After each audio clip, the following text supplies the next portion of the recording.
What is up, my friends? Welcome to another episode of Dostcast. मेरा नाम है विनम्र Kasana. Make sure you subscribe if you haven't subscribed because we release new episodes every Tuesday and Friday. Having said that, आज की जो हमारी guest हैं is a fellow Gujar brethren and arguably one of India's top personal finance creators, Neha Nagar, right? I'm sure आपने उनकी reels देखी ही होंगी Instagram पे. You watched her YouTube content. She's very witty, very wise, and उनका finance सिखाने का तरीका एक ऐसा तरीका है जिसको मासेस ने बहुत ज़्यादा अप्रिशिएट किया है. So we talked a bunch about IPOs, valuations, stocks, crypto, NFT, ये सारी बढ़िया चीज़ है जो SEO फ्रेंडली भी हैं और नई जनरेशन, नई पीढ़ी को पसंद भी हैं. ठीक है. And make sure you watch till the end because there is a special segment where I have a revelation about making financial goals thanks to Neha's advice. So the episode with Neha Nagar begins in 3, 2, 1. We'll go for 1.5 hours. ठीक है. Usually हम 2 करते हैं, but आपने कहा था ना. ठीक है ना. हाँ. आपने कहा था आपको जाना है कहीं पे इसके बाद. हाँ, 8 बजे में 8 कर दिया मैंने. 6 किया हुआ था उसका. Podcast thank you. भी. हाँ. Oh my God, पॉडकास्ट के बाद पॉडकास्ट. अभी 2 बजे भी था वो, मैंने फिर कैंसिल कर दिया क्योंकि मैं गाड़ी में ही थी उस वक्त ना. 2 यूजुअली ना ये तब होता है जैसे किसी फिल्म स्टार की पिक्चर निकलती है ना तो वो लाइन से जाते हैं वो वगैरह करने के लिए. But it's crazy. नहीं, मैंने चेक किया कि अच्छा पॉडकास्ट करते हैं. मैंने देखा किस किस के मैसेज आए हुए हैं. तो मैंने सबको हाँ बोल दिया. सबको बोला चलो इस वाले वीक भी करते हैं. हाँ. तो how many of these are on Zoom पे ऑलमोस्ट सारे यही है सिर्फ. Alright, Dostcast to the moon. अच्छा, सबसे पहले have you watched Shark Tank? हाँ, of course. I recently watched Shark Tank and I was dying to get someone who's interested in finance ताकि मैं बात कर पाऊँ. उसमें जो उन जजेस का रवैया है, क्या वाकई में VCs या स्टार्टअप वाले बंदे इतने फ्रैंक होते हैं, मुंह पे बोलते हैं ये आइडिया चलेगा नहीं चलेगा? एक्चुअली मैंने कभी फंड्स रेज नहीं किए, तो मैं ऐसी किसी मीटिंग में नहीं गई, तो मुझे इसका बिल्कुल आइडिया नहीं है. तो I am out. But just like shark tank I am out investing. मेरे पास नहीं है इसकी नॉलेज. हाँ, बट मेरे को जस्ट क्योंकि मैंने कभी देखा नहीं था कि इस स्टाइल का या इस डिग्री का कोई शो इंडिया में आ सकता है. मैंने इतने सारे वर्ड सीखे कि CAC क्या होता है या CTC क्या होता है या TAM क्या होता है. तो ये सारे इन जनरल मुझे लगता है कि that show has helped tech entrepreneurship and finance to like a general audience, है ना. My parents haven't watched it yet. मैंने भी खुद देखा. शार्क टैंक से अगर थोड़ा सा अलग जाए, ये उसके अंदर एक मजाक बनाते हैं वो अश्नीर ग्रोवर का कि पे वाले लोग बहुत सारे बैठे हैं. ऐसा क्या हो गया इंडिया के अंदर सडनली कि इतनी सारी ऐप्स आ गई हैं? मतलब हमारे कैश के प्रति ख़त्म ही हो गया है. मैं किसी दोस्त से पूछता हूँ तेरे पास कैश है, वो बोलता है यार नहीं पेटीएम कर दे. Like why do you think that has happened in the last 2 years? Last 2 years से पहले जब डीमोनेटाइजेशन हुआ या पहले GST आई और बहुत सारे चेंजेस हुए थे गवर्नमेंट में, तो वो स्टार्ट तभी से हो गया था. एंड देन फिर कोविड की वजह से ऑलमोस्ट सभी लोग वर्क फ्रॉम होम होने लगे और सारे काम ऑफलाइन से ऑनलाइन आने लगे. तो वहाँ पर ऑब्वियस सी बात है ना, एक नीड बन गई. पहले चॉइस थी हमारे पास कि हम डिजिटल जा सकते हैं, लेकिन पेंडेमिक की वजह से वो सारा क्या हो गया, नीड बन गई, ज़रूरत बन गई. तो इस वजह से ये सारे जो स्टार्टअप्स कह लो, जो पे वाले हैं या फाइनेंस कह लो, बहुत सारी चीज़ें इसी वजह से बूम किया है. Do you think cash will ever return? Cash नहीं लगता. अब तो बहुत कम चांसेस है, क्योंकि अगर हम जैसे लॉकडाउन के बाद भी 1 साल हम देख चुके हैं 2021, तो उसमें भी ऑलमोस्ट हमने कैश का भी यूज़ किया है. मेरे पास भी इस वक्त कोई कैश नहीं है, तुम्हारे पास भी शायद ही होगा. नहीं है. 50 रुपए जो कहीं से किसी के यहाँ गया था, पहली बार आया था घर पे तो उन्होंने दिए थे. तो कन्वीनियंट है ना हमारे पास. डिजिटल होना बहुत कन्वीनियंट हो गया है. फ्री का इंटरनेट हमें मिल गया है. पहले जियो आया, फिर डीमोनेटाइजेशन आया, बहुत सारी चीज़ें एक साथ हो गई. एंड देन फिर पेंडेमिक भी आ गया. तो अब क्यों कैश यूज़ करेंगे हम? मेरे को फिर भी ऐसा लगता है कि जो अब बच्चे पैदा होंगे अगले 20 साल में, अगर उन्हें नोट की लाइक ऐसा हो सकता है कि हम भूल ही जाएं करेंसी क्या होती है. You think we can ever get to that? Because अभी भी UPI has been very successful. Unorganised sector जो है ना अभी इंडिया का, जहाँ पर कैश यूज़ होता है, तो उसको पूरा डिजिटल होने में बहुत टाइम लगने वाला है. तो ऐसा नहीं है कि हमारे बच्चे कैश की शक्ल ही नहीं देखेंगे, क्योंकि टाइम बहुत लगने वाला है उसमें. लेट्स से 30 years और 50 years या उससे भी ज़्यादा लग सकता है. क्योंकि इंडिया बहुत बड़ा है, लाइक पॉपुलेशन बहुत बड़ा है, और इंडिया में जो रूरल एरियाज़ है वो भी बहुत ज़्यादा है. तो उनको एकदम से डिजिटल कर पाना बहुत मुश्किल हो जाएगा. But I am just wondering कि जैसे I still see a lot of my parents की जनरेशन है अभी भी देर वेरी स्केप्टिकल. जैसे वो अपने फ़ोन में कभी UPI डाउनलोड नहीं करते, right. And even if they use debit card वगैरह, they're sceptical about net banking, a lot of other things. तो how will these people adapt, इनके लिए क्या पोटेंशियल वो चीज़ कर सकते हैं हम? क्योंकि हम तो यूज़ करते हैं, मैं किसी भी दुकान पर जाता हूँ, कुछ भी करता हूँ, स्पीकर पे आवाज़ आती है पेटीएम पर 40 रुपये प्राप्त हुए, इस तरह से. Do you think these guys will adapt in time? नहीं, इनको टाइम लगेगा, क्योंकि अभी आपने भी बहुत सारे केसेस सुने होंगे, हमारे पेरेंट्स के साथ होते रहता है कि यूपीआई पे रिक्वेस्ट आई, उन्होंने एक्सेप्ट कर लिया और पैसे गायब बैंक अच्छा, से. फ्रॉड बहुत हो रहे हैं, है ना, बहुत फ्रॉड्स हो रहे हैं. तो एजुकेशन अभी बहुत कम है इसके रिगार्डिंग. तो अभी फ़ोन यूज़ करना सीख रहे हैं लोग, फिर इंटरनेट यूज़ करना सीखा, और अब इन एप्लीकेशन को सीखने के लिए और जो इनकी जो वार्निंग्स वगैरह है उनको सीखने के लिए इनको तो बहुत टाइम लगने वाला है. बट इतना भी नहीं लगेगा कि लाइक 20 साल हो जाएंगे, तो 10 साल के टाइम में आई थिंक ये लोग भी आ जाएंगे digitally. Some CA friends have complained कि UPI की वजह से transactions की जो वॉल्यूम हो गई वो बहुत ज़्यादा बढ़ गई है. You know, you and your significant other, you both have a practice. Have you noticed कि अब जो new age वाले ये clients आ रहे हैं, their books are different than say like simple जो किसी और business वाले लोगों की books होती हैं? यार हमारे पास, अगर मैं टेक्सटाइल हेल्प की बात करूँ, हमारे पास जो क्लाइंट है वो है SME, जो स्मॉल एंड मीडियम है. तो उनमें इतना चेंजेस नहीं है कि एकदम से वो डिजिटली हो गया है. उनकी सारी पेमेंट जो है वो UPI के थ्रू आ रही है, डिजिटली आ रही है. उनका भी कैश में बहुत ज़्यादा लेन देन हो रहा है अभी. और एक्चुअली में जो SME है वही हमें बताते हैं ना ओवरऑल इंडिया कैसे परफॉर्म कर रहा है ना. तो उन्हीं की वजह से GDP चल रही है. तो वो तो अभी भी कैश के थ्रू ही ज़्यादातर बिजनेस उनका हो रहा है. मैं अब बहुत सालों में मैंने सुना नहीं है कि चांदनी चौक में 10 करोड़ रुपए की रेड हुई है, ऐसा कुछ हुआ. बट अभी भी कुछ ना कुछ लोग must be sitting on a lot of cash, है ना? अभी है. और अगर मैं अपने एरिया की बात करूँ, ग्रेटर नोएडा या गाजियाबाद साइड, तो यहाँ पे तो कैश में बहुत बिजनेस होता है. इवन मेरे फादर का ट्रांसपोर्ट का बिजनेस है, अगर मैं पर्सनली बात करूँ तो वो भी अभी बहुत ज़्यादा कैश में लेन देन कर रहे हैं. You made a tweet called buy the dip. अभी क्रिप्टो में जो सारा सीन चल रहा है, I don't understand it. I have some crypto portfolio, but इतना आसपास क्योस मचा हुआ है. लाइक मेरे को पता है कि एक प्रपोज्ड बिल आया था कि रेगुलेट करेंगे क्रिप्टो करेंसीज को अराउंड दिसंबर, और मेरे आसपास के सब लोगों ने पैनिक फ़ोन कॉल कर रहे थे, यार बाइनेंस से इसमें डाल दूँ, ये कर दूँ, वो कर दूँ. What is the reason for, कुछ पर्टिकुलर रीज़न है ये आने का, यहाँ पे बिल आने का? डिप आने का डिप आने के बहुत सारे रीजंस है. पहले तो कजाकिस्तान में जो माइनिंग थी वो बैन हो गई. उससे पहले चाइना में बैन हुई है. नहीं, तो कजाकिस्तान का कितना इम्पैक्ट है वर्ल्ड क्रिप्टो इकोनॉमी में? कीजिए. अगर मैं बात करूँ तो ये न्यूज़ जो होती है ना, ये पुरानी न्यूज़ होती है. आई डोंट नो ये क्रिप्टो मार्केट में क्यों है. जैसे अगर चाइना ने बैन किया था, तो चाइना की जो बैन वाली न्यूज़ है वो बहुत टाइम पहले ऑलरेडी आ चुकी थी मार्केट में, और वो दोबारा रीप्रिंट होती है, या फिर एकदम से टीवी चैनल सारे आते एक साथ बोलने लगते हैं कि चाइना ने बैन कर दिया. You're saying old news recycle होती है? आप चेक कर लो भी डेटा, अगर कोई भी डेटा है तो वो ओल्ड न्यूज़ को दोबारा उठाते हैं, और एक साथ सारे टीवी चैनल्स हो गए या फिर सारे मीडिया हाउस है ना, एक साथ उन न्यूज़ को उठाएंगे. एंड चाइना के केस में तो बहुत बार हुआ है. आई थिंक हर तीसरे या हर 6 मंथ ये चीज़ हुई है कि ये न्यूज़ पब्लिश होती है कि चाइना ने बैन कर दिया है, एंड देन फिर क्रिप्टो मार्केट थोड़ा सा डिप हो जाता है. आप ये चेक कर सकते हो आराम से कि जिस दिन न्यूज़, लाइक मैं भी 1-2 न्यूज़ चैनल्स पे गई थी जब ये बैन वैन की बात हो रही थी, या फिर और भी बहुत सारी चीज़ें हैं, तो ये न्यूज़ हर तीसरे महीने में आती रहती है. पता नहीं क्यों ऐसे ओल्ड न्यूज़ पिक होती है, और सब कुछ सारे लोग एक साथ पिक करते हैं और उसके बारे में बात करने लग जाते हैं, एंड देन डिप. और डिप का सच कोई पर्टिकुलर रीज़न नहीं है. मेरे को लग रहा है ये वेल्स का खेल है सारा ना, सारा वेल्स का खेल है. लाइक राकेश जिंदनवाला. नहीं, हाँ, ऐसे बहुत सारे हो सकते हैं क्रिप्टो मार्केट में. लॉट ऑफ एनोनिमस वेल्स ना, हाँ, हो सकते हैं. तो ये सारा ना वेल्स का खेल है कि अगर अब अभी रशिया की वॉर की बात चल रही है, या कजाकिस्तान में माइनिंग बैन हो गई, या और भी बहुत सारे रीजंस है. लाइक हमारा ये कोविड वेरिएंट आ गया है ना. तो ये रीजंस चलते आ रहे हैं, हर महीना कोई नया रीज़न आ रहा है. लेकिन जब नया रीज़न उस वक्त था लाइक चाइना का बैन, तब भी हमारा ऑल टाइम हाई गया था एक टाइम पे. बिटकॉइन गया था कि नहीं गया था, है ना.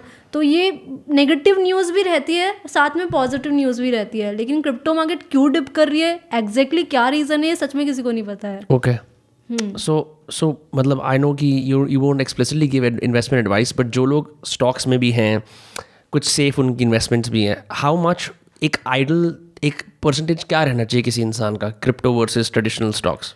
क्रिप्टो में, इवन मैं क्रिप्टो मार्केट से हूँ, मैंने स्टार्टिंग में बहुत अच्छा इन्वेस्ट किया है, क्योंकि एकदम से नए आते हैं मार्केट में. When did you first invest in crypto?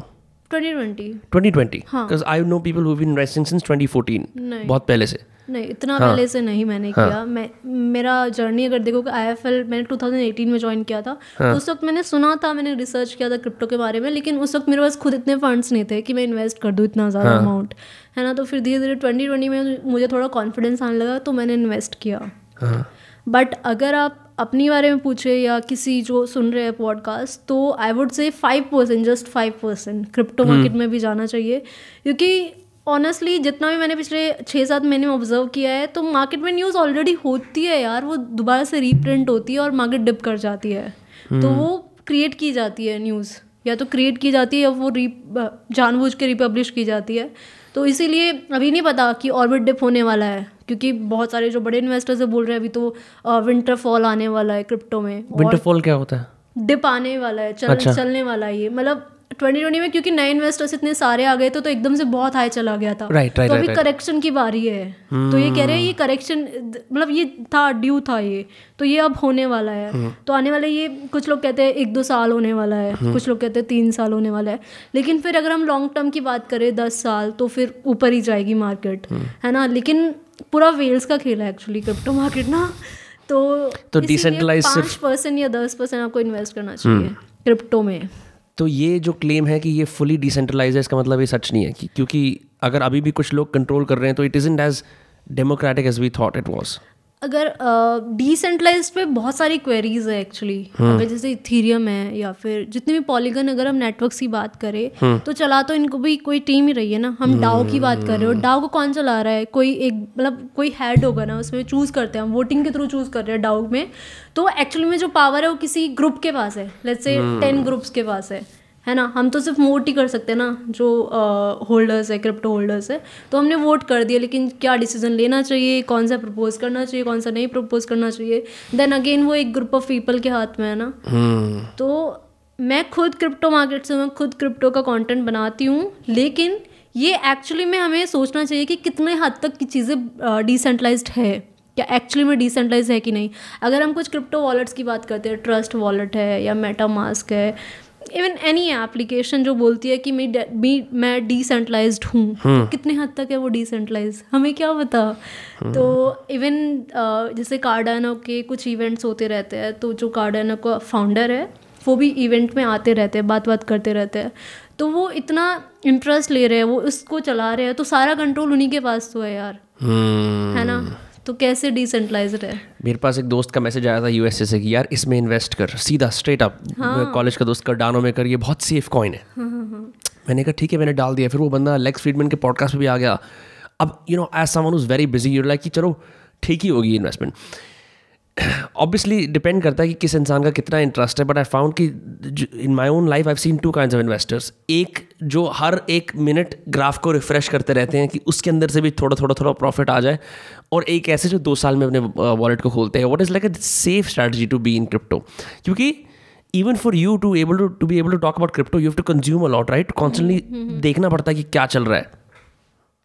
तो कैन यू रिपीट? हाँ, what I was saying is कि मतलब how much information is enough to be in this market, क्योंकि आप खोलो ट्विटर, एकदम नेक्स्ट लेवल, इतनी सारी बातें, इतनी सारी थ्रेड्स, इतने सारे articles.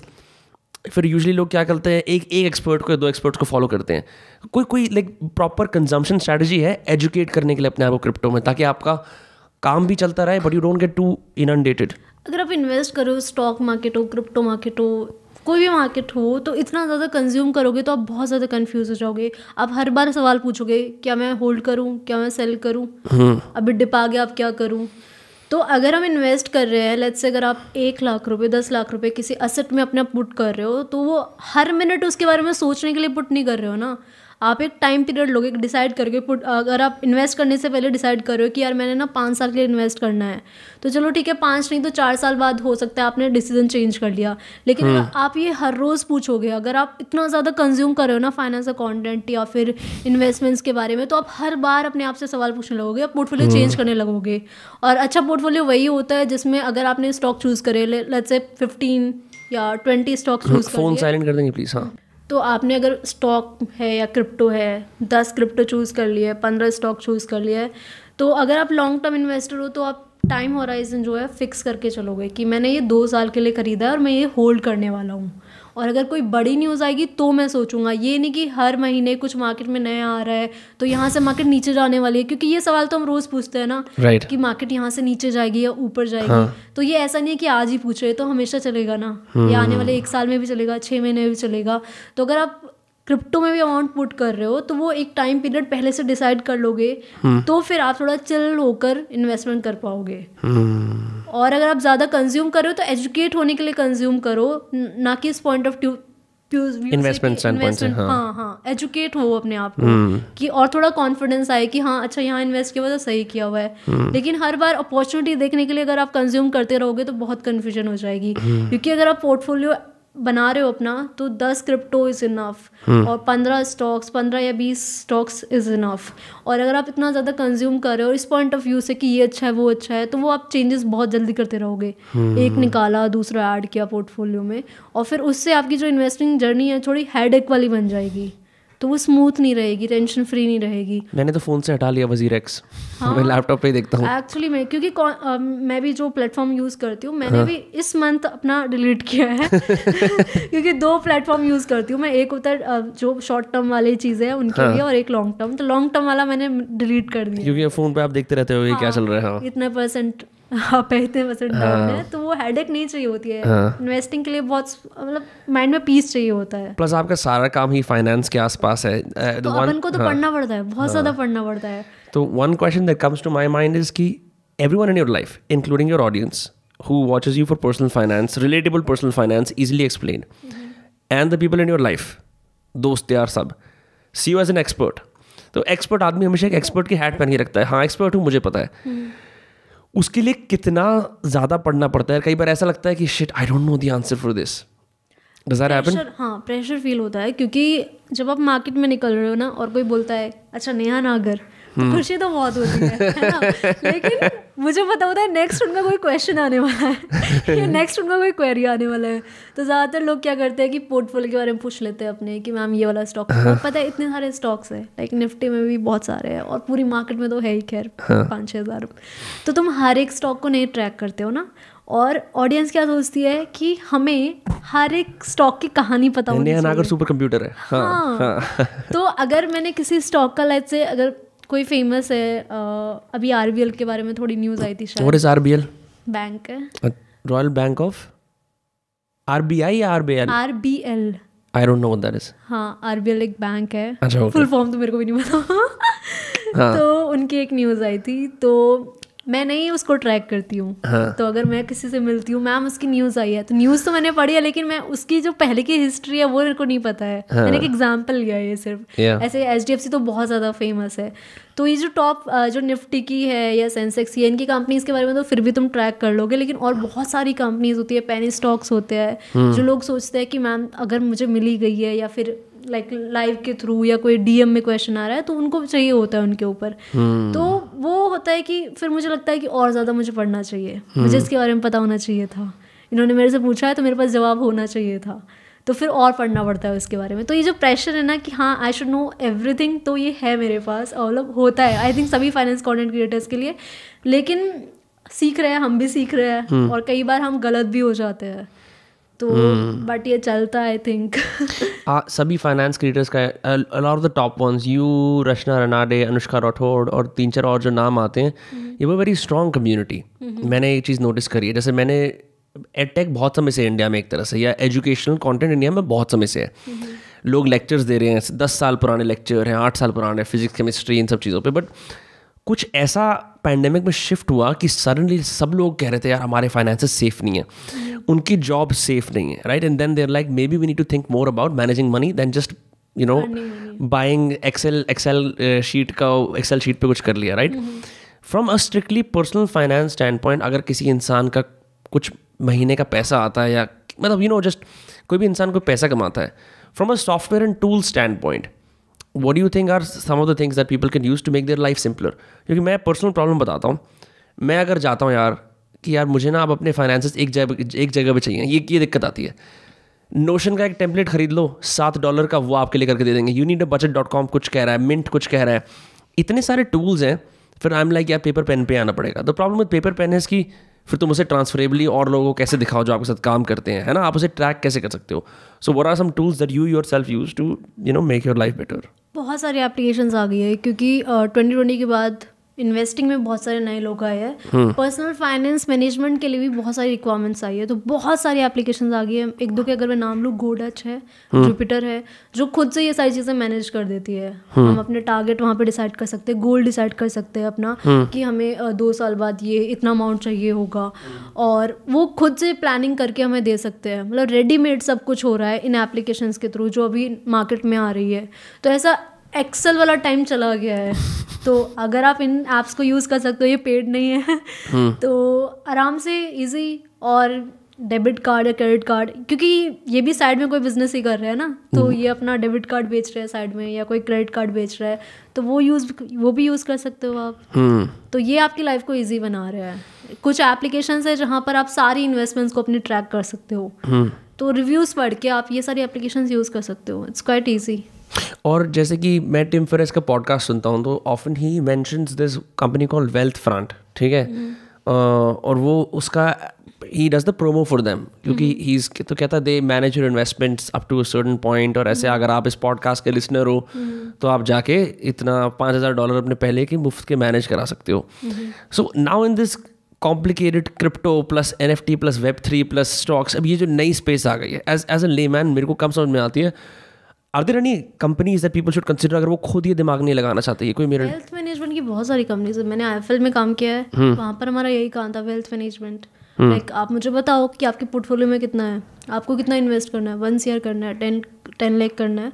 Then we can suggest you कि आप इन प्रोडक्ट्स को चूज़ कर सकते हो. आपसे 1-2 घंटे बात करेंगे, आपकी फैमिली के बारे में जानेंगे, आपके फ्यूचर गोल्स के बारे में जानेंगे. एंड देन हो सकता है एक मीटिंग में नहीं, 3-4 मीटिंग्स में आपको अच्छे से समझेंगे. And then we will pitch products कि आप इस चीज़ के लिए यहाँ इन्वेस्ट कर सकते हो, या इस चीज़ के लिए ये कर सकते हो, लोन आपको कोई चाहिए. तो पर्सनल फाइनेंस में जितनी भी सारी चीज़ें होती है वो प्रॉपर्ली आपका मैनेज करते हैं. And are these effective?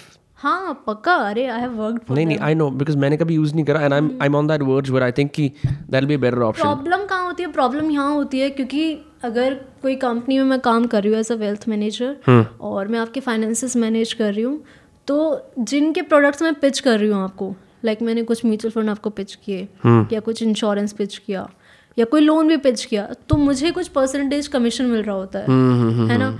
तो मेरा कुछ बायस हो जाएगा कि मैं वही पिच करूँगी जहाँ मुझे ज़्यादा कमीशन मिल रहा है. तो उसके लिए हमें थोड़ा सा खुद भी एजुकेटेड होना चाहिए. वही तो प्रॉब्लम है, ऐसा कि आंख बंद कर और पैसा इन्वेस्ट हो जाए. आंख बंद करने वाला कुछ भी नहीं है इन्वेस्टिंग में, बिल्कुल भी नहीं है ऐसा कुछ भी. तो इवन जो म्यूचुअल फंड्स है जिन्हें हम बोलते हैं कि चलो कोई और है तुम्हारा एक्सपर्ट हैंडल कर रहा है आपके पैसे को, वहाँ पर भी आपको चूज़ करना पड़ेगा ना कौन सा म्यूचुअल फंड में आपको इन्वेस्ट करना है, कौन सा म्यूचुअल फंड मैनेजर आपको चूज़ करना है. तो वो चूज़ करना तो आप ही को पड़ेगा ना. वो कब करोगे? जब आपको थोड़ा बेसिक वाला नॉलेज होगा. तो ऐसा कुछ नहीं है कि आंख बंद करके तुम कुछ किसी और के ऊपर छोड़ दोगे. आपको थोड़ा बहुत नॉलेज तो चाहिए होगा फाइनेंस का. बहुत सारे लोगों से बात करता हूँ मैं ट्विटर पे जो अच्छे अच्छे स्टार्टअप्स में काम करते हैं, बैंगलोर बेस्ड स्टार्टअप्स के अंदर, एंड वो अक्सर इस तरह की ट्वीट पोस्ट करते हैं कि today I finally talk to my dad about Groww, और today I finally talk to my mother about investing in mutual funds. और वो इस जनरेशन से आते हैं जहाँ पे ऐड के बाद बोलते थे mutual fund investment subject to market, बहुत तेज़ी से वो 2x स्पीड पे ख़त्म कर देते.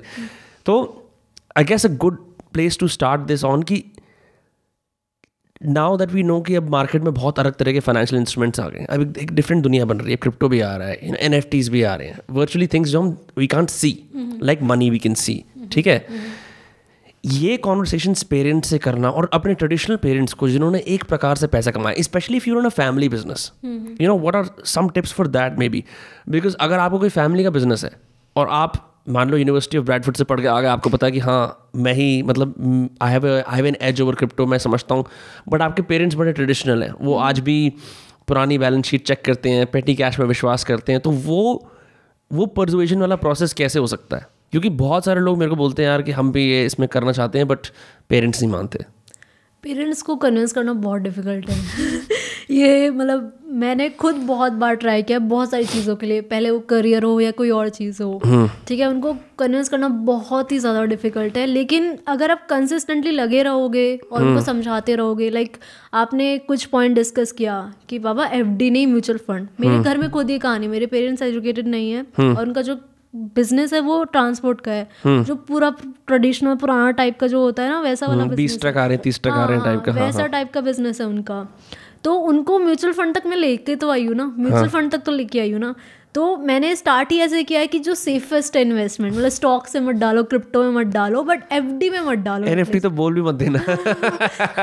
तो स्टेप बाय स्टेप चलेंगे तभी तो कन्विंस करेंगे ना। तो आप एकदम बिल्कुल, या फिर जैसे एफडी से निकलवाना है उनको, तो पहले जो गवर्नमेंट की बाकी स्कीम्स है वहां तक तो लेके आओ ना उन्हें, जहाँ पर थोड़ी सी शॉर्टी होती है रिटर्न्स की, जैसे बॉन्ड्स हो गया, ठीक है। बॉन्ड्स में अश्योरिटी 100% गारंटी नहीं है कि आपको अगर वो 9% बोल रहे हैं तो देंगे ही देंगे, उसमें भी थोड़ा बहुत रिस्क होता है, लेकिन उसमें थोड़ा बहुत होता है। म्यूचुअल फंड में इतना होता है, अगर बॉन्ड्स में इतना है तो म्यूचुअल फंड में इतना है, तो पहले बॉन्ड्स तक लेके आओ उनको एक्सप्लेन करो, है ना। फिर उसके अलावा और भी बहुत सारी स्कीम्स है यार, अगर आपके घर में बेटी है, सुकन्या समृद्धि योजना है ना, नेशनल पेंशन स्कीम है, एनपीएस में करो यार, पेरेंट्स का करवाना है तो एनपीएस में करवाओ, नेशनल पेंशन स्कीम में अच्छा खासा रिटर्न मिलता है उसमें भी। और भी 7 to 8% वाले काफ़ी सारे गवर्नमेंट के प्रोडक्ट्स हैं जिसमें हमें 7-8% मिलता है, जो एफडी से थोड़ा सा ज़्यादा होता है। तो पहले हम वहाँ तक ले आए उनको, है ना, फिर धीरे धीरे हम उन्हें आगे भी लेके जा सकते हैं, म्यूचुअल फंड तक भी लेके जा सकते हैं।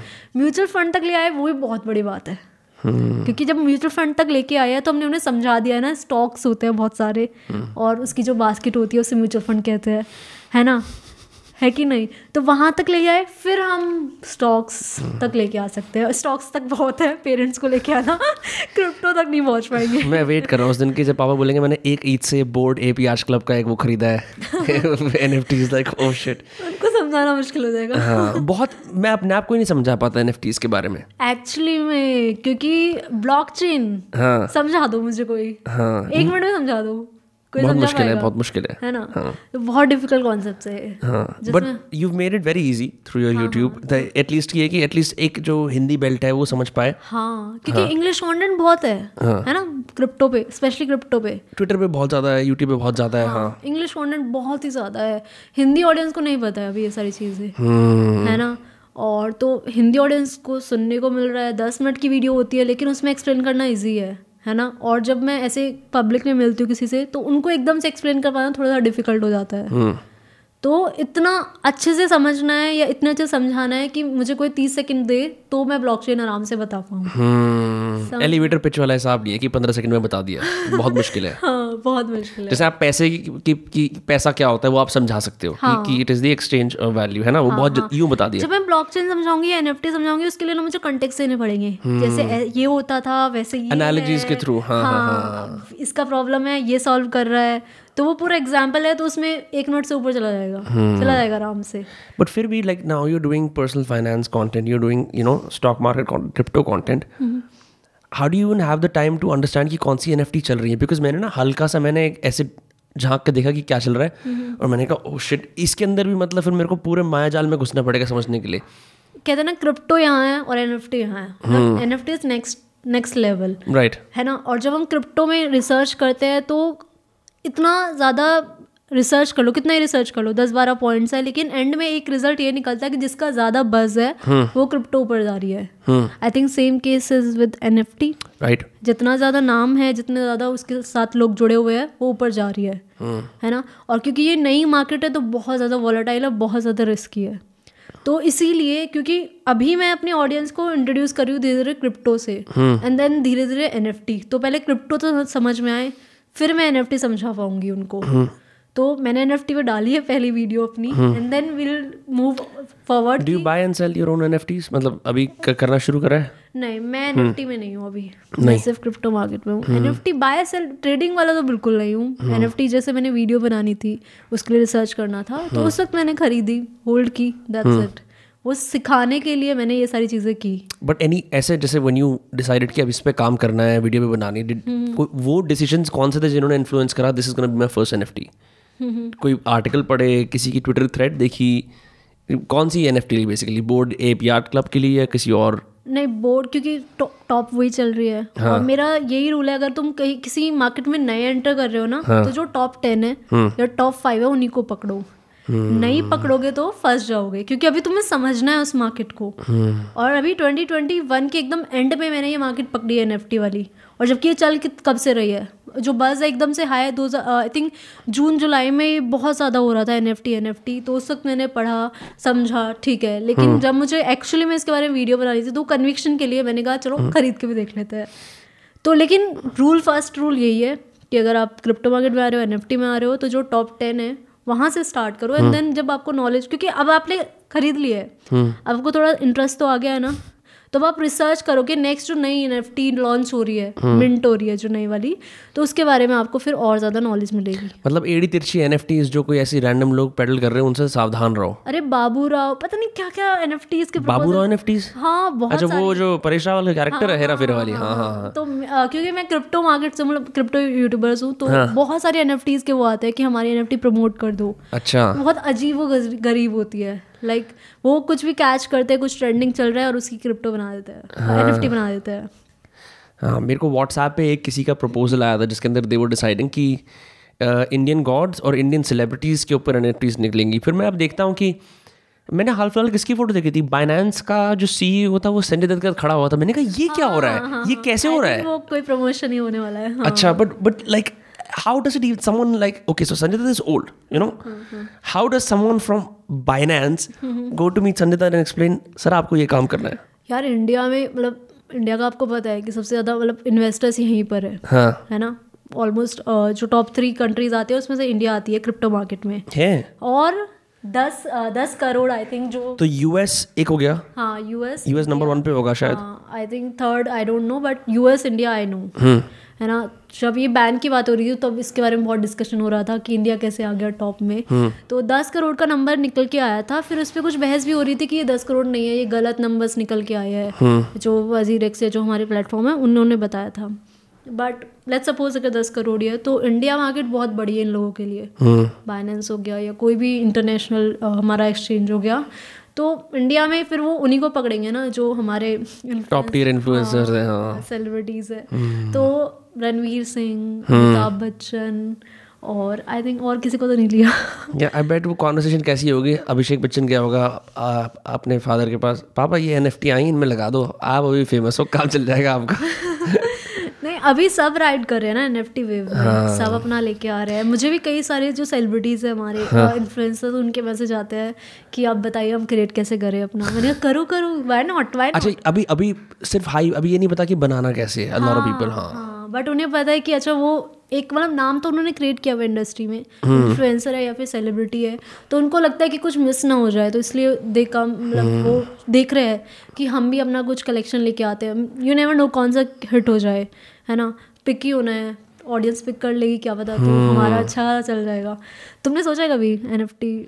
हाँ, अभी इतने कुछ ऐसा फेम है ही नहीं कि NFT में किया जाए, अगर अपनी बनानी हो तो। And I think it's a little narcissistic कि अब मेरे नाम की NFT। आई थिंक 1-2 क्रिएटर्स ऐसे जिन्होंने बना ली एंड देन वो प्रमोट कर रहे हैं। टैग मैंगो कर रहा है शुरू। टैग मैंगो जो वो है ना, creator economy company, there new feature is to get, हाँ, तो वो ये कर रहा है।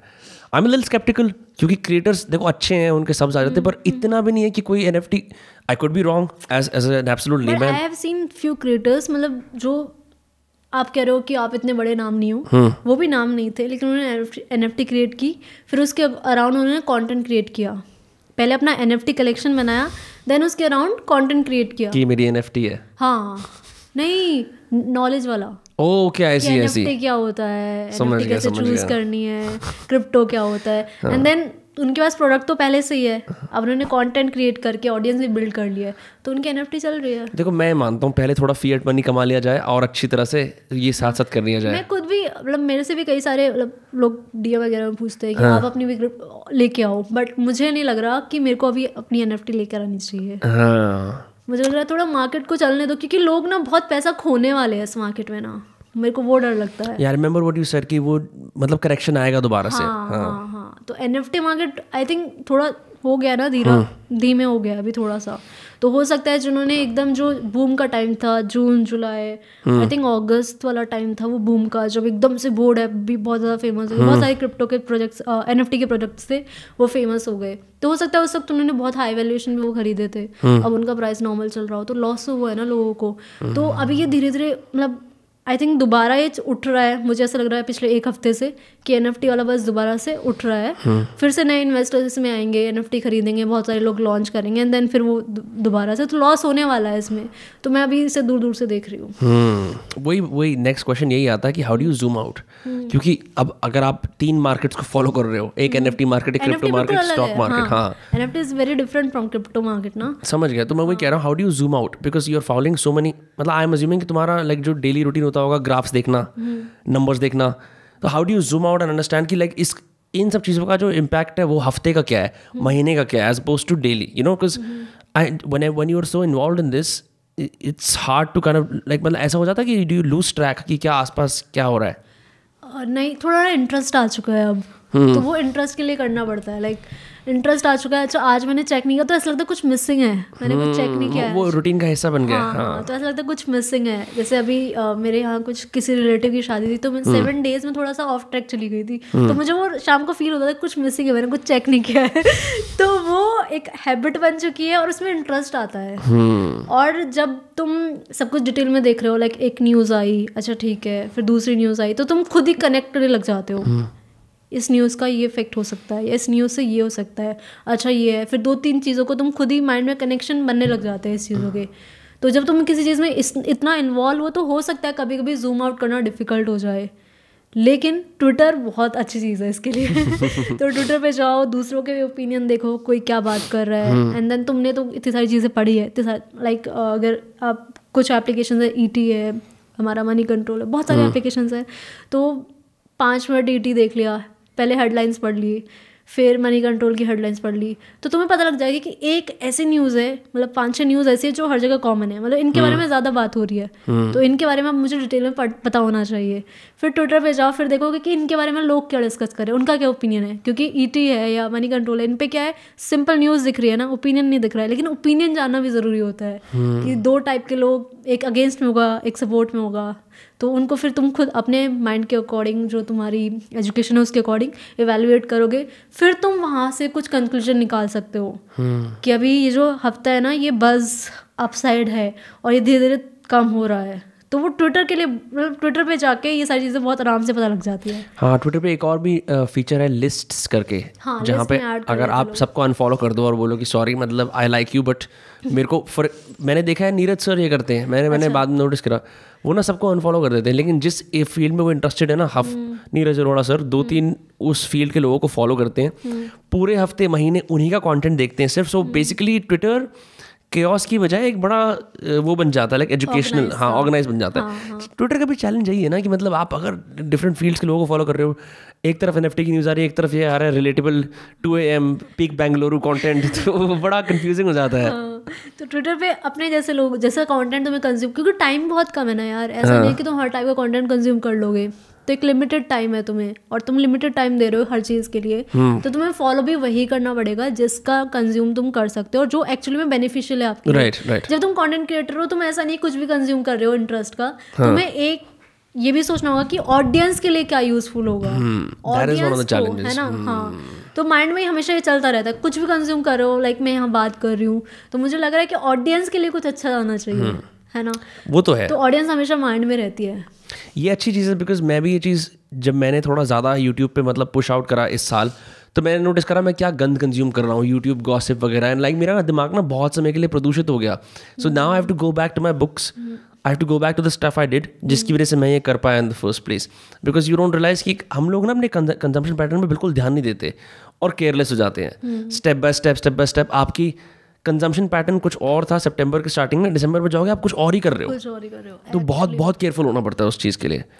Are there any particular creators that you admire, that you follow for your own advice, यार ये बढ़िया काम कर रहे हैं? And I know you collaborate international लोगों के साथ भी करा है, कई सारे लोगों के साथ करा है।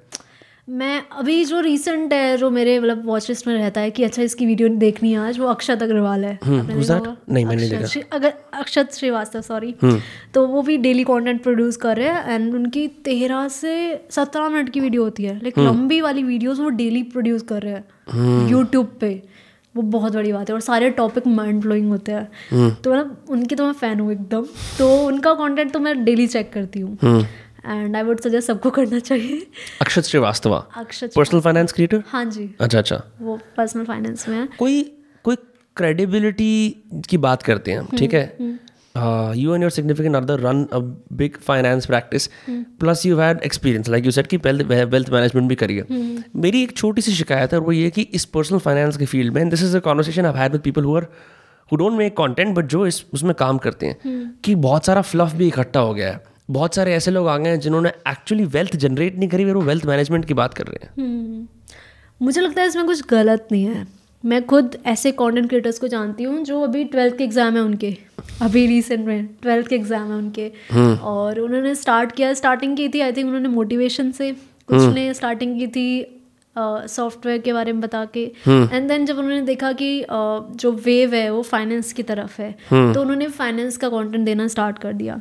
लेकिन अगर आप उनके कंटेंट को देखो तो कंटेंट में तो कुछ गलत नहीं बता रहे ना, वो कंटेंट में कुछ गलत बता रहे हैं क्या? एक दो वीडियोस में लाइक अगर मैं अपना ओपिनियन शेयर करूँ, हो सकता है मेरा ओपिनियन सच ना जाए या सही ना बैठे, है ना, तो मेरे साथ भी हो सकता है। इवन कोई भी जो भी तुम हाईएस्ट क्रेडिबल बोल रहे हो, कोई भी कंटेंट क्रिएटर, उसका भी एक दो चीज़ें गलत जा सकती है। तो अगर ये जो नए कंटेंट क्रिएटर्स है जो बहुत यंग है, जिन्होंने पैसा मैनेज नहीं किया है, लेकिन वो भी पढ़ के ही बता रहे हैं, मैं एक कंटेंट क्रिएटर हूँ, मैंने काम किया हुआ है, मैं खुद की फर्म भी चला रही हूँ, लेकिन अगर मुझे NFT पे वीडियो बनानी है, क्रिप्टो या स्टॉक्स पे भी बनानी है, तो मैं भी तो पहले कंटेंट देखती हूँ ना कि बाकी लोगों ने कैसे बनाया हुआ है, या जो न्यूज़ आर्टिकल्स उनमें कैसे लिखा हुआ है, तो बच्चे लोग भी तो वहीं से कर रहे हैं। I am sorry 19-year-olds। हाँ, तो इसमें गलत क्या है? I just don't get it. मैं एज अ कंज्यूमर बात करता हूँ, नॉट एज अ क्रिएटर, क्योंकि तो वो तो जो क्रेडिबल है, जो अच्छी डिग्री लगाते हैं अपने नाम के आगे, वो भी गलत बोल सकते हैं यार कभी कभी, है ना। राकेश झुनझुनवाला पे कितना प्रेशर होता है कुछ भी बात बोलने का? आई थिंक उनको इतना पता है, स्टार्टिंग में लगता होगा उनको कि अभी ना थोड़ा, जैसे मेरा स्टार्टिंग हो रहा है अभी, तो मुझे लगता है कि मुझे थोड़ा सोच के बोलना चाहिए। बट वो इतने अच्छे लेवल पे जा चुके हैं, वेल्थ में भी और नाम में भी, फेम में भी, हर चीज़ में। आई डोंट थिंक कि वो इतना ज़्यादा सोचते होंगे अपना ओपिनियन पुट आउट करने से पहले। तो वो जो एक्सपीरियंस है ना, वो बोलता है, तो वो एक्सपीरियंस के हिसाब से अपना कुछ भी बोलते होंगे।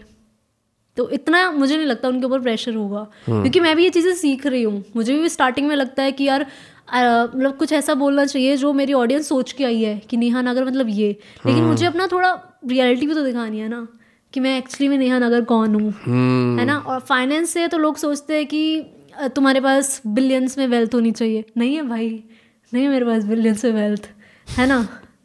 तो रियलिटी निकल के आ जाती है, और जब तुम कंटेंट क्रिएटर वाली स्पेस में हो ना, तो तुम झूठ नहीं बोल पाओगे। कब तक झूठ बोलोगे यार? ऑडियंस को दिख जाता है जिस तरीके से तुम, अगर जैसे मैंने अभी इंटरव्यूज देना स्टार्ट किया है, तो एक दो इंटरव्यू के बाद ऑब्वियसली लोग पकड़ लेंगे यार कि मेरा नेचर क्या है या मेरा वेल्थ क्या है। तो तुम झूठ नहीं बोल सकते हो। और मुझे लगता है कंटेंट क्रिएटर अगर तुम बन रहे हो ना, तो तुम्हें ट्रुथफुल होना बहुत इंपॉर्टेंट है। जैसे अभी तुमने बोला ना कि 19-year-old या नए नए लोग आ रहे हैं जिन्होंने पैसा मैनेज नहीं किया है और वो फाइनेंस का कंटेंट बना रहे हैं, ठीक है ना, बोलो ना यार। क्या अगर वो चीज़ ये एक्नॉलेज कर दें, देन इट्स ओके। हाँ, बोलो तुम कि नहीं यार, मैं तो पढ़ के बताता हूँ, क्या गलत है पढ़ के बताने में? सब वही कर रहे हैं। वो जो कैटेगरी है ना, that's more like a curator, because आज की उसमें दिक्कत क्या है, लोगों का बिल्कुल टाइम नहीं है। तो अगर मैं बोलूँगा ना कि top 10 stocks to invest in, Neha Nagar video देख लेता हूँ, because she happens to be someone I trust and her I like her curation of content. ये भी तो होता है कि एज अ क्रिएटर, अब मैं भी किताबें पढ़ रहा हूँ, लोगों से मिल रहा हूँ, फिर मैं कोई ओपिनियन मारता हूँ, तो इट्स इन वो सब चीज़ों का मिला के है, ताकि दूसरे इंसान को संक्षिप्त रूप में कम, जैसे रील्स एग्जाम्पल उसका यही है ना कि यहाँ वहाँ हर जगह रिसर्च करा एंड एक अच्छी बात रख दी। उससे एक चीज़ आती है कि one thing that I also want to ask from you is कि based on your practice, based on making content, wealth generation from a content creator standpoint, like how much success have you had in that? Because you really don't need money from content, right? Because ऐसा नहीं है, नहीं ऐसा नहीं है। Creator economy. ये सच नहीं है।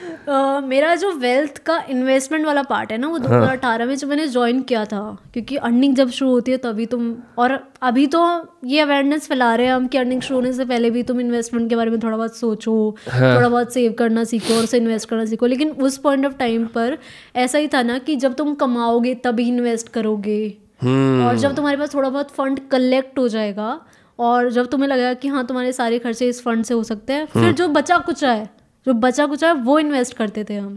तो अपन का भी ऐसा ही था कि जितना भी मैंने अर्न किया तो उसमें से जो बिल्कुल एकदम लास्ट में बच जाता है ना कि ये किसी काम का नहीं है, वो इन्वेस्ट किया मैंने, बहुत लिटिल अमाउंट। और फिर 2 साल ही हुए थे, फिर ये लॉकडाउन आ गया था, तो थोड़ा थोड़ा इन्वेस्ट किया। 2 साल में इतनी ज़्यादा वेल्थ कैसे बन जाएगी, और समय लगता है ना, 65 साल का होना पड़ता है वॉरेन बफेट की तरह। एक्चुअली में वेल्थ क्रिएशन जो है लॉन्ग टर्म गेम ही है, क्योंकि 2 साल में मैंने तो कोई वेल्थ नहीं बनाई, और फिर ये जो 2 साल कंटेंट क्रिएशन किया है, क्योंकि 2 साल ऑलरेडी में अर्निंग थी, तो फिर थोड़ा बहुत फंड्स मेरा ऐड होने लग गया, तो मैंने ऐड करना स्टार्ट कर दिया, ज़्यादा इन्वेस्ट करना स्टार्ट कर दिया। एंड देन फिर 2020 में जो मैंने एकदम ज़्यादा इन्वेस्ट किया है, तो उससे टोटल अगर लगाओ तो 3-4 साल ही हुए इन्वेस्टमेंट से, तो एकदम इससे मैं कैसे वेल्थ वो बन जाऊंगी एकदम वेल्दी 2-3 साल में। कोई मेरे पास शॉर्टकट ऐसा नहीं है। तो मैंने जो इन्वेस्ट किया है वो, जैसे मैंने बोला, टाइम होराइजन सोच के इन्वेस्ट करना चाहिए।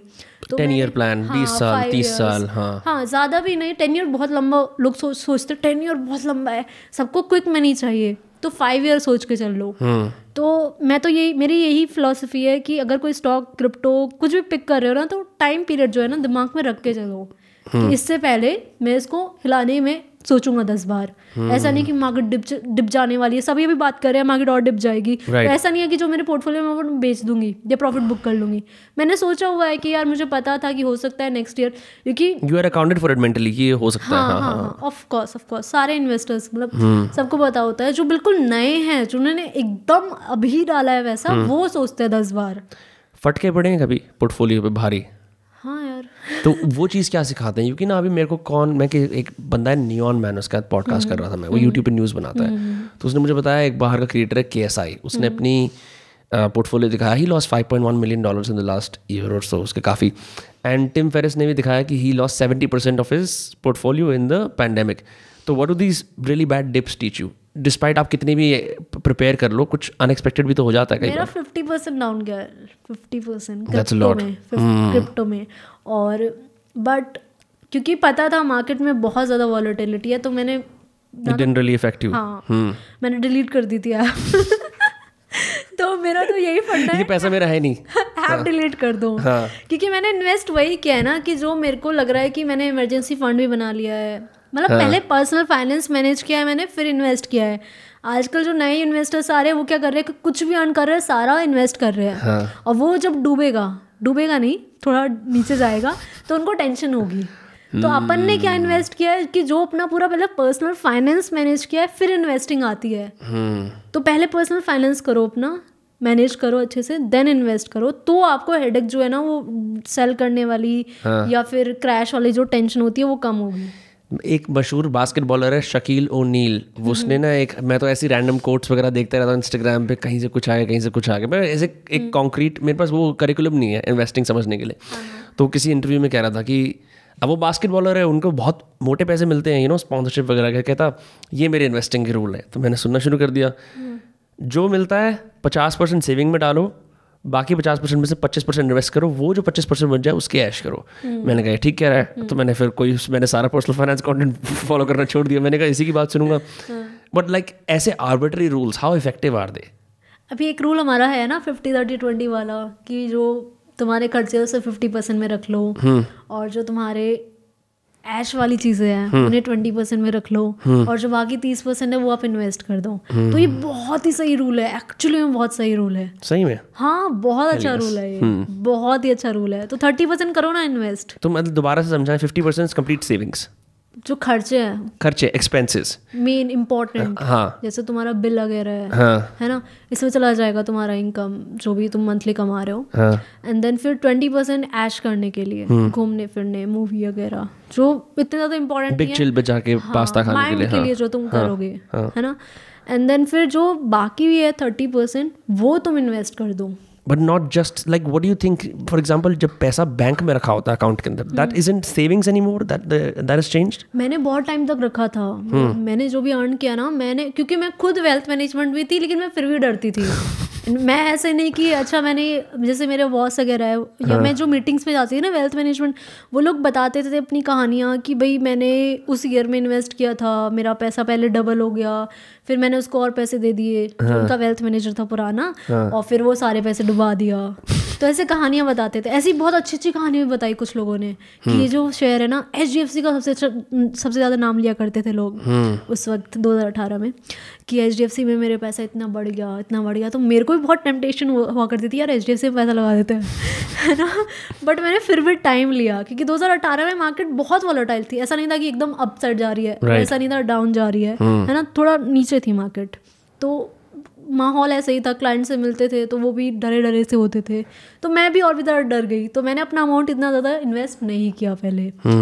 तो ये जो रूल है ना 50-30-20 वाला, ये मुझे लगता है बेस्ट है अगर आप इन्वेस्ट करें. अगर आप कुछ भी नहीं कर रहे, अगर आपको ज़्यादा कंटेंट वगैरह भी नहीं देखना, तो आप इस रूल को लेके चलो आराम से, और इसमें आराम से गुजारा हो जाएगा. और मैं तो कहूँगी कि थोड़ा पर्सनल फाइनेंस की तरफ ज़्यादा ध्यान दो रादर देन इन्वेस्टिंग, कि तुम्हें इमरजेंसी फंड रखना है. जो एग्जिस्टिंग फाइनेंस है उसी को कैसे मैनेज करना है. हाँ. क्योंकि क्या होता है कि अभी जो यंगस्टर्स, क्योंकि ज़्यादा यंगस्टर्स ही आए ना पिछले 2 साल में मार्केट में, तो उनको लगता है कि ये वाला स्टॉक खरीद लेंगे तो पैसा डबल हो जाएगा. लाइक IPO वाली कहानी. IPO में ये सबने क्यों पैसा लगाया, क्योंकि डबल हो रहा है 7 दिन में यार, 15 दिन में. Lakshmi chit fund. हाँ. तो IPO में कितना ज़्यादा एकदम बस चला था. एक टाइम पे मेरा IPO वाला कंटेंट इतना ज़्यादा हिट जाता था, लाइक IPO का, ये वाला IPO हो रहा है वो, क्योंकि लोगों को चाहिए था कि वो शॉर्ट टाइम में पैसा डबल कैसे करें. और IPO जा भी रहे थे ओवर सब्सक्राइब्ड वाले, है ना, अच्छी लिस्टिंग हो रही थी उनकी. तो वो क्यों जा रही थी, क्योंकि यंगस्टर्स आए थे मार्केट में और उन्हें ना कम टाइम में पैसा चाहिए ज़्यादा.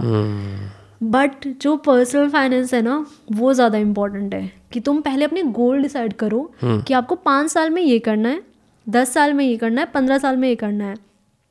अभी तुम्हारी इनकम इतनी है, नेक्स्ट ईयर 10% बढ़ेगी, लेकिन फिर 6% इन्फ्लेशन भी तो बढ़ रहा है.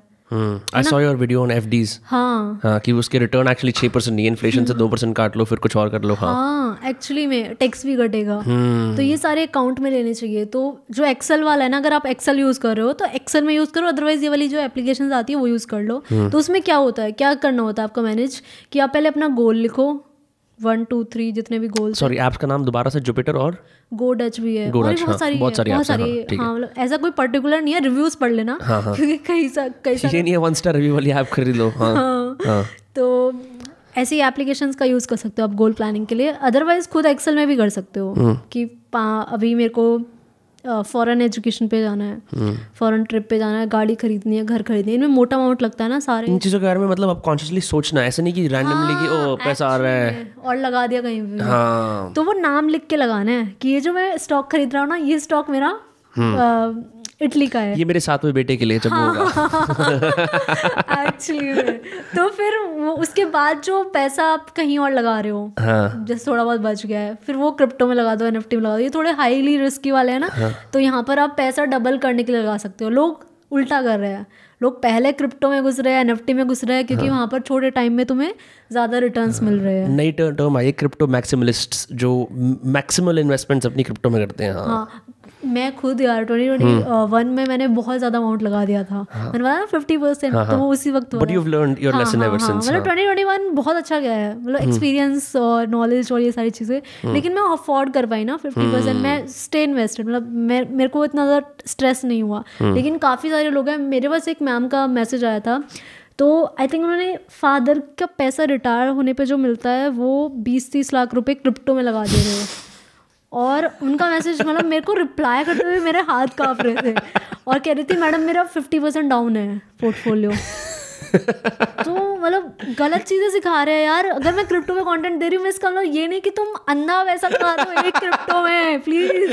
तो मेरे कंटेंट को गलत मत लो यार. पिता की जमा पूंजी के नुकसान कर रहे हैं. वो सोच रहे हैं जब अंबुजा सीमेंट से नया घर खरीदेंगे, बच्चे क्रिप्टो में लगा रहे हैं. क्योंकि जैसे अगर मेरी बहन की शादी होनी है, ठीक है, तो हम भी कुछ अमाउंट रखते हैं इस चीज़ों के लिए. तो मैं कहूँ मम्मी से कि मम्मी क्रिप्टो में लगा देते हैं, फिर अच्छे से शादी करेंगे. ये क्या बात हो गई यार. सॉरी यार, महंगा लहंगा नहीं ले सकते, ईथ डाउन हो गया है. एक्चुअली में तो गोल प्लानिंग ना बहुत अच्छी चीज है, वो उसके अकॉर्डिंग इन्वेस्ट करना बट लाइक ये goals can these be based on your existing income, या फिर लाइक तुम्हारे जो लाइफ गोल्स के साथ, लाइक हाउ डू यू, कुछ कोई फ्रेमवर्क है इसको डिसाइड करने का फाइनेंशियल गोल्स का? यार जो भी मोटे खर्चे होने हैं यार, सबको पता होता है, घर लेना है एक, अगर आजकल सभी बाहर रह रहे हैं ना, मतलब अपनी सिटी से निकल के सब बाहर दूसरी सिटी में रह रहे हैं, तो सब सोचते हैं कि वहाँ पर भी अपना घर हो, पेरेंट्स का तो है ही, तो सबकी बकेट लिस्ट में होते हैं। तो जो बकेट लिस्ट है आपकी, जैसे हो सकता है आपको कोई प्रॉब्लम हो तो आपको उसका ट्रीटमेंट कराना है, तो इंश्योरेंस लेना ज़रूरी है। तो ये सारी चीज़ें कि आपको लिख लो कि इस चीज़ में ना मोटा अमाउंट लगने वाला है, और फिर उसकी प्लानिंग करो। जैसे हेल्थ इश्यूज है तो आपको इंश्योरेंस लेना है उसका, इंश्योरेंस तो वैसे कंपलसरी होना चाहिए हेल्थ का। तो आई थिंक गोल प्लानिंग करने के बाद ना थोड़ा माइंड ना रिलैक्स हो जाता है, and then you can focus on your work. जैसे अभी हम बात करते हैं कि 2 मिनिमम सोर्स होने चाहिए इनकम के, तो वो एक्चुअली में होने ही चाहिए, लेकिन वो आपको कब पता लगेगा, जब आप ऑलरेडी देख चुके होंगे अपनी पिक्चर कि भाई मुझे ना पूरी ज़िंदगी में 10 करोड़ तो चाहिए ही चाहिए, और अभी मैं 10,000 की वो कर रहा इनकम कमा रही हूँ, 10,000 पर मंथ से 10 करोड़ कैसे फिल होंगे? नहीं होंगे, पॉसिबल ही नहीं है। हाँ, तो वो रोड मैप मिल जाएगा आपको। तो मैं तो कहती हूँ अभी अगर आप लोग देख रहे हो ना, एक्सेल खोलो और ये सारी चीज़ें प्लान करो कि आने 10 साल में, आई थिंक अगर मैं अपनी बात करूँ तो मैंने तो 60 साल का भी देख रखा है कि अगर मैं रिटायर हो जाऊंगी, अर्थराइटिस हो गया तो क्या होगा, ये प्रॉब्लम हो गई तो, और मेरे को रिटायर, जैसे अगर अभी हम सब सोचते हैं ना कि हमें रिटायर होना है, 30 पे रिटायर होना है, 40 पे, तुम्हें कब होना है? Digital nomad. तुम्हें कब होना है? मेरे को अभी रिटायर होना है, मैं रिटायर्ड ही हूँ। अच्छा। नहीं फॉर रियल बताऊँ, मतलब इट्स हार्ड, आई थिंक 31, और मैं अभी भी काम काजी इंसान हूँ, तो मेरे अंदर वो है नहीं कि मैं जल्दी रिटायर हो जाऊँ। हाँ, पर मैं ये ज़रूर चाहता हूँ, मैं I've made substantial money, but I've been very sloppy with it. I haven't really planned thoroughly about it. I've planned every single part of my life कि लाइफ गोल क्या है, कैसे कंटेंट क्या है, पर पैसे का नहीं। पैसे का जस्ट लाइक कि ओह ये तो बस मैं पूजा करता हूँ, हाँ। पैसे के बारे में लक्ष्मी देवी की खूब पूजा करता हूँ मैं, और लक्ष्मी की पूजा करता हूँ ताकि मिस फॉर्चून ना हो। पर फुल डिस्क्लोजर मैं इतनी थॉरोली नहीं करता, and I think the lesson that I have today, like मैं जो अब समझ पाया हूँ कि डेलिबरेट गोल्स के लिए प्लानिंग, कि इस चीज़ के लिए इतना लगेगा, वो you right, it does put you at relief. Confidence आता है ना कि यार मेरे को अपनी पिक्चर ना पूरी पता है कि मैंने, अगर जैसे अब ऑब्वियस सी बात है ना, हम सोच रहे हैं कि यार मैं 80 साल तो जीऊंगी, अगर मैं ज़्यादा हेल्दी हूँ तो मैं बोलूँगी कि चलो 90 तो जीऊंगी। अगर मुझे लग रहा है मैं अपनी बॉडी का अच्छे से ख्याल नहीं रख रही हूँ, तो थोड़ा सा हम एक्सपेक्ट कर लेते हैं पहले से कि मैं इतने टाइम तक ऑफ हो जाऊंगी, है ना? ये तो मुंबई की जगह वो है ना, टर्म ऑफ हो जाना। अच्छा, नहीं मैं तो ऐसे ही बोल दिया। अच्छा, तो यहाँ एक्सपायर बोलते हैं। एनीवे, तो वो पिक्चर जब मुझे दिख जाएगी ना साफ, और मैं फिर वो पिक्चर मैंने माइंड में ले ली है कि 70 पे ऑफ होना है, या फिर 30 पे मैंने शादी करनी है और 35 पे मुझे बच्चे करने हैं, और फॉरेन ट्रिप तो लेना ही लेना है, फैमिली को फॉरेन ट्रिप पे लेके जाना है, वहाँ पे मोटा खर्चा हो गया। तो सबके मतलब बकेट लिस्ट में सारी चीज़ें होती है ना, है ना? तो अगर ये मैंने 2035 में करना है, 2040 में करना है, तो उस वक्त इतना पैसा लगेगा। थोड़ा सा मैंने एस्टिमेट लगा लिया इन्फ्लेशन के अकॉर्डिंग, और अभी जो मेरी इनकम चल रही है उस पर मेरे को 10% इंक्रीमेंट मिल रहा है, और तब मैं कैसे फुलफिल करूँगी यार? अभी तो मैं उल्टे सीधे ख्वाब देख रही हूँ, ये करना है वो करना है, लेकिन करूँगी कैसे, है ना? तो पहले ख्वाब लिख लो कि ख्वाब ये है, उन ख्वाबों को पूरा करने के लिए इतना पैसा चाहिए, और अब देखो क्या तुम ये 10,000 पर मंथ या 1 लाख पर मंथ में वो ख्वाब पूरे कर पाओगे? फिर उसके हिसाब से आप ऑटोमेटिकली काम करना शुरू कर दोगे, यार कि मेरे जो सपने वो पूरे नहीं हो पाएंगे, इससे अलग मोटिवेशन मिलेगा, क्लैरिटी मिलेगी माइंड में। तो इसे तो कहते हैं personal finance. Wow, for real I feel transform. मतलब मेरे को गोल सेटिंग की बात पता है, हाँ। पर मैंने कभी फाइनेंसेस की तरफ नहीं देखा, एंड मेरे पेरेंट्स ने भी बोला है, मेरे फादर बहुत लॉन्ग टर्म फाइनेंस प्लानर है, हाँ। And it shows, and I think this is the lesson that most of us need to learn, कि बहुत सारे आसपास शाइनी ऑब्जेक्ट्स हैं, क्रिप्टो आ रहे हैं, NFT आ रहे हैं, ये सब, these are just tools। Ultimately तो आपको अपने गोल्स बनाने हैं, गोल्स पूरे करने हैं। कहीं भी मैं पैसे लगा रही हूँ, क्यों लगा रही हूँ? क्योंकि वो गोल्स पूरे करने हैं। तो मोटिवेशनल स्पीकिंग में जाने का नहीं सोचा? Finance motivational speaking? अरे नहीं यार, ज्ञान देने का मतलब कुछ वैल्यू मिलनी चाहिए ना, कि कुछ नया सीखा है, खाली ज्ञान नहीं। हाँ, वो आग भी जरूरी है यार, ऐसा नहीं है कि मोटिवेशन लाइक बेकार है और समथिंग एल्स, वो आग भी जरूरी होती है, लेकिन वो आग को फिर पूरा कौन कर रहा है वो मैं बता रही हूँ, तो मेरी वीडियोस देखो। Alright, CTA। यस, बहुत सही यार, it's been such a pleasure having you on Dostcast. ये छोटा वाला था, अब जब नेक्स्ट हमारी मुलाकात होगी तो एक लंबा वाला करेंगे, तो फिर हम फिर और भी डिटेल्स में जाएंगे। तब तक क्या, hopefully I will have some goals as well. ठीक है, आज मैं गोललेस था, अब मैं इसके बाद एक कलम और पेपर लेके गोल्स लिखूंगा। बहुत बहुत सिंपल सी एडवाइस है, but like for the transformational moment for me was this, the goal part. मेरे को मेरे पेरेंट्स समझाए, मुझे समझ नहीं आया, but it has to take someone of the same age who is more accessible to learn some lessons like this. हम young होते हैं ना, लाइक अगर अभी आप ग्रेजुएशन कर रहे हो या 12th में हो ना, तो बहुत क्लैरिटी होती नहीं हमारे पास। मैं खुद उस स्टेज पर थी, है ना, तो क्लैरिटी चाहिए होती है लाइफ में। हमें नहीं पता होता हम क्या करेंगे, कैसे करेंगे, लेकिन हमें ये तो पता होना चाहिए ना कि हमें जाना कहाँ है। तो दैट्स व्हाई इट्स इम्पोर्टेंट। पैसा पैसा पैसा दोस्तों। This was Neha Nagar on Dostcast. Where can people follow you? Instagram, YouTube, Facebook. Neha Nagar just standard name, कोई अंडरस्कोर वगैरह, कोई डॉट वगैरह कुछ नहीं? इंस्टाग्राम पर आई एम नेहा नागर है, हाँ। और यूट्यूब पे नेहा नागर, नेहा नागर शॉर्ट्स दूसरा चैनल है, फेसबुक पे नेहा नागर है, टेक्सेशन हेल्प है, नेहा नागर 2 है। Lots of accounts. हाँ, ट्विटर पे नेहा नागर आर है। नेहा नागर आ रहा है। ये दिक्कत है ना, देखो, क्योंकि मतलब मैं आज भी विनम्र नाम के बंदे को मैसेज करता हूँ जो इसका इंस्टाग्राम पे। नाम बहुत यूनिक है यार, नेहा बहुत सारे हैं। हाँ, मैं वही तो कह रहा हूँ। तो मैं अब इंस्टाग्राम पे किसी अपनी टीम वाले बंदे को लगाओ जो मैसेज करे एक्चुअल नेहा नागर को, उसको पता लगाओ कहाँ पे भी है वो, जहाँ पे उसका यूजर नेम खरीदो, उससे रिमेम्बरेबिलिटी बढ़ती है। This is what I have seen, like it will be so cool if, और if you can get a name like Neha blue tick, just that. Blue tick. आ जाएंगे, उसकी तरफ भी आ जाएंगे. But I love your content and thank you so much for making it a Dostcast. It was a pleasure having you on. Thank you. Okay.